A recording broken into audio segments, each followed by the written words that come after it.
Hey guys, today is Monday, August 24th. My name is Tony. This is my podcast and welcome to it. So, I don't watch the news. So that's not entirely accurate. I don't follow the news. If something happens that directly affects me, I'll find out what I need to know. If there's an election coming up, I'll intentionally look for information. If somebody tells me about something that sounds like it could have some impact on my life, I'll look into it. What I don't do anymore is sit down and consume the news because I feel some obligation to stay informed. I used to. I used to gobble up every bit of news I had time for. I wanted to know what was happening. I wanted to know what people were talking about, and I wanted to understand the issues. The result was that I was stressed out, angry, and ranting all the time. Now, eventually, I developed a real hate for feeling that way. It wasn't even useful stress, and that's probably the biggest reason why I stopped. Stress can serve a purpose. If there's something happening in my life that I need to deal with, being concerned about it can push me to pay attention. It can make me recognize a problem. It can make me act. A lot of the stress I was getting from the news couldn't do any of that, though. Something terrible would happen thousands of kilometers away. I'd learn about it. I'd learn more about it. I'd hear people's opinions about it. And then I'd get angry or frustrated or worried about it. And then what? I couldn't change it. I couldn't help. I couldn't influence the outcome. I was emotionally investing myself in something while having absolutely nowhere for that investment to go. And that's what I mean by empty stress. The emotion is real. The effect it has on me is real. The thing that's missing is any useful reason for me to be carrying it. And at some point, I started asking myself, why? Why do I need to know this? And that's become a pretty important question for me. Yeah, I have a limited capacity to process things. I think we all do, although I'm not going to pretend that I know where anybody else's limit is. I know where mine is. If I fill that capacity with wars, murders, political scandals, disasters, missing people, crime reports, and whatever outrage happens to be leading today's news cycle, I don't magically gain more capacity for everything else. Something has to give. And for me, the things that gave were often the things directly in front of me. My hobbies, my kids, my own well-being. Those things didn't disappear when I was paying attention to everything happening in the world. They were still there. They were still competing for space in my head with a thousand other things I couldn't do anything about. When I stopped consuming so much news, the things directly in front of me became more obvious. And that was a pretty good trade. I sometimes hear people talk about staying informed as though staying informed is inherently virtuous, and I'm not convinced that it is. Being informed about something can be useful. Being informed about everything isn't a realistic goal, and I don't know why I'd want it to be. There's more information available to me right now than I could possibly consume in a lifetime, and I have to filter it somehow. Everybody does. The question isn't whether I'm going to be uninformed about some things. Of course I am, and so are you, and so is everybody else. The question is what deserves my attention? And my answer to that has become pretty straightforward. I need to stay informed about things I can directly influence or things that will directly influence me. And that's about it. If there's a wildfire nearby, I need information. If there's something happening with a government program I depend on, I need information. If there's an election coming up, I need enough information to make a responsible decision about my vote. I don't need to know about every crime that happens today. I don't need to know about every missing person. I don't need fluff pieces. I don't need a steady supply of horrible things that happen to strangers. Knowing those things doesn't make me more compassionate, and not knowing them doesn't mean I'm denying that they happen. I'm pacing myself, and there's a difference. Denial would be pretending that the world isn't full of things that are frightening, tragic, unfair, or completely fucked up. I know those things exist. I just don't need a daily inventory. I don't need to prove that I care about the world by repeatedly exposing myself to things that make me miserable. I need to occupy my own headspace alone. So nobody else's opinion of that space is particularly relevant to me.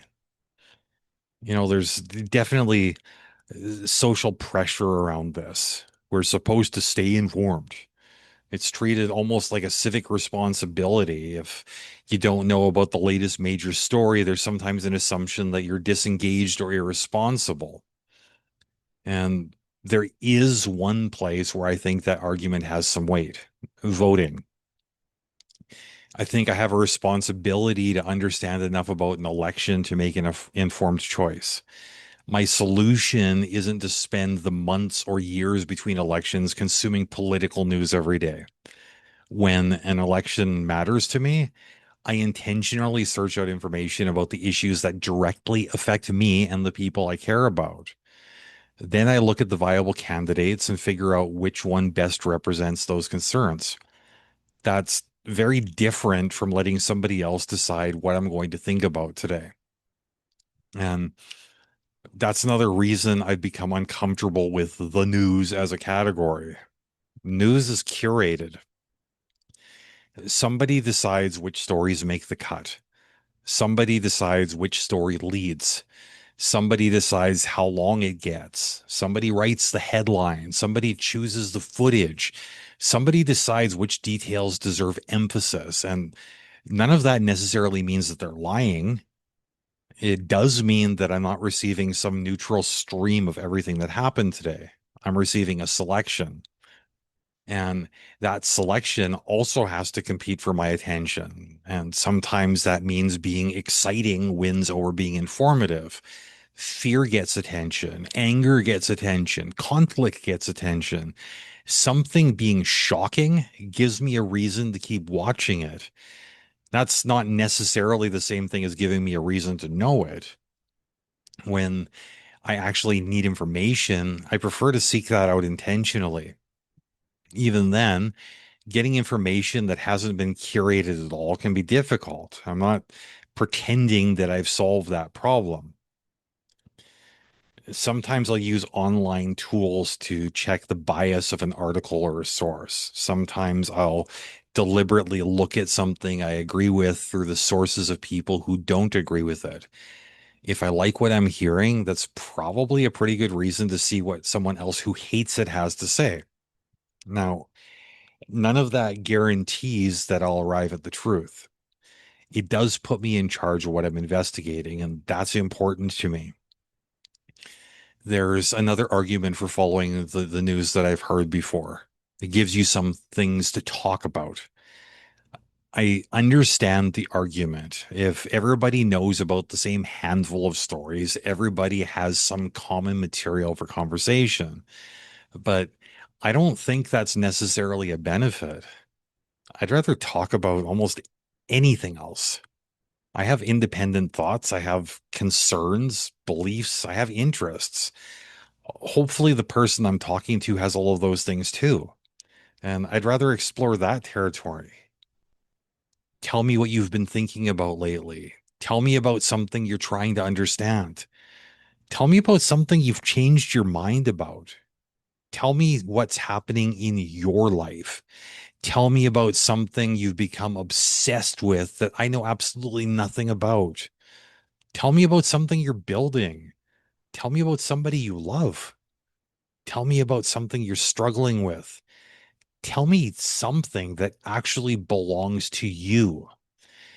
That sounds infinitely more interesting to me than both of us repeating our reactions to the same story that was placed in front of millions of other people that morning.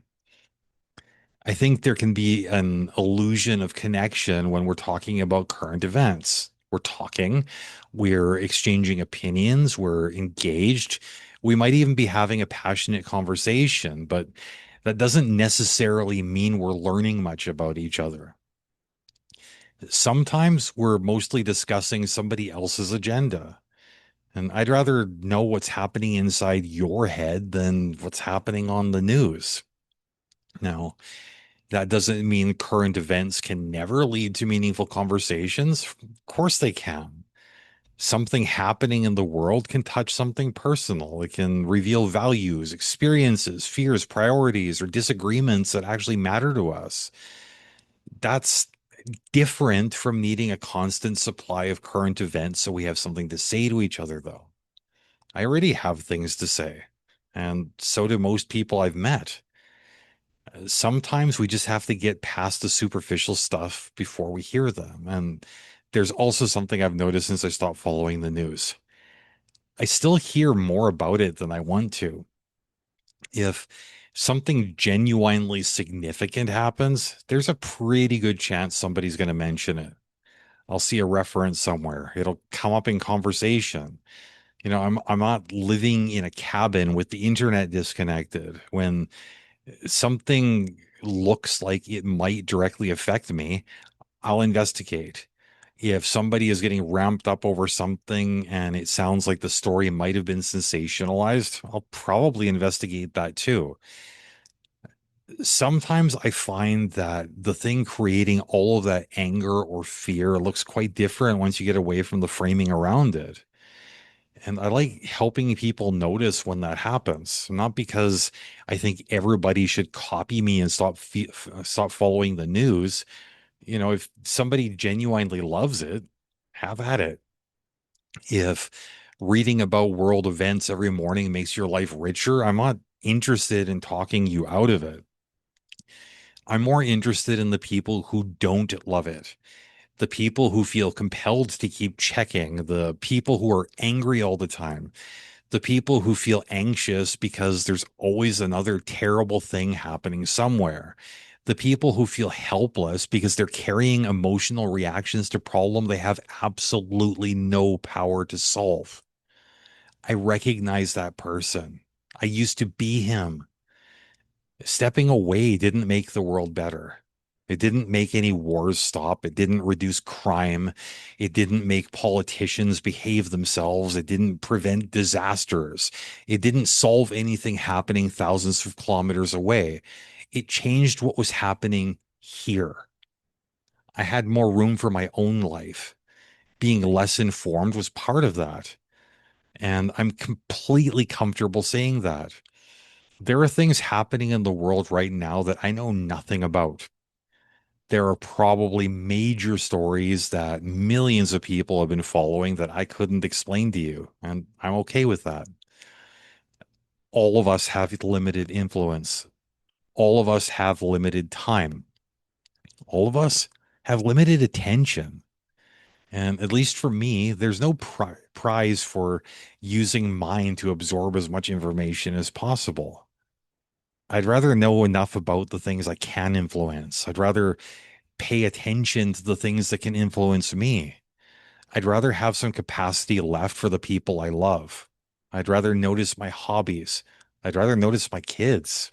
I'd rather notice myself. The world is going to keep happening whether I'm watching it or not. My own life is happening too, though, and I don't want to miss it because I was busy watching everything else. So maybe the question isn't whether you watch the news. Maybe it's what your relationship with it actually gives you.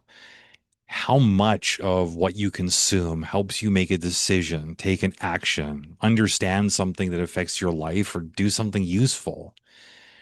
How much of it leaves you carrying anger, fear, frustration, or helplessness that has nowhere to go? If staying informed makes your life better, then maybe you've already found the right balance. But if it doesn't, what would happen if you gave yourself permission not to know quite so much? What might become more obvious if you stopped looking at everything happening somewhere else and gave a little bit more attention to what's directly in front of you? I'm interested in where you draw that line. Tell me in the comments.